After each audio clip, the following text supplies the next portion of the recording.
Assalamualaikum warahmatullahi wabarakatuh. Nama saya Gunawan, NIM 190250600123. Fakultas Hukum Ilmu Hukum angkatan 2019. Di sini saya mendapat tugas mata kuliah Hukum Administrasi Negara, yang dimana tugasnya yaitu yang pertama, hubungan hukum administrasi negara dengan hukum tata negara. Dan yang kedua, menjelaskan tentang hubungan hukum administrasi negara dengan hukum pidana. Dan yang ketiga, menjelaskan tentang hubungan hukum administrasi negara dengan hukum perdata. Baik, langsung saja. Yang pertama yaitu hubungan hukum administrasi negara dan hukum tata negara, di mana hukum administrasi negara dengan hukum tata negara merupakan disiplin ilmu yang memiliki keterkaitan yang sangat erat. Hal ini didasari karena sama-sama memiliki objek kajian, yakni negara.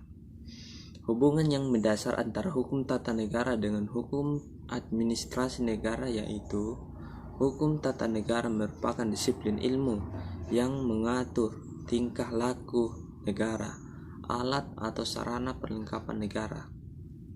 Sedangkan hukum administrasi negara sendiri merupakan disiplin hukum yang mengatur tingkah laku pemerintah dalam arti administrasi negara.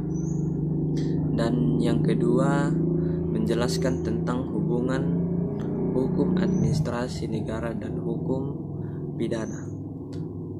Hubungan hukum administrasi negara dengan hukum pidana adalah dalam hal apabila ada kaidah hukum administrasi negara yang diulang kembali menjadi kaidah hukum pidana, atau ada pelanggaran kaidah hukum administrasi negara, maka sanksinya terdapat dalam hukum pidana. Dan yang ketiga, menjelaskan tentang hubungan hukum administrasi negara dengan hukum pidana, dengan hukum perdata. Menurut para ahli yaitu Paul Scholten, sebagaimana dikutip oleh Victor Sitomorang, bahwa hukum administrasi negara merupakan hukum khusus, hukum tentang organisasi negara, dan hukum perdata sebagai hukum umum. Pandangan ini mempunyai dua asas, yaitu pertama, negara dan badan hukum, dan kedua adalah asas lex specialis derogat lex generalis, artinya hukum khusus mengesampingkan hukum umum, yaitu bahwa apabila suatu peristiwa hukum diatur baik oleh hukum administrasi negara maupun hukum perdata, maka peristiwa itu diselesaikan oleh hukum administrasi negara sebagai hukum khusus, tidak diselesaikan oleh hukum perdata sebagai hukum umum. Mungkin hanya itu yang dapat saya sampaikan. Apabila ada kesalahan mohon dimaafkan. Wabillahi taufiq wal hidayah. Assalamualaikum warahmatullahi wabarakatuh.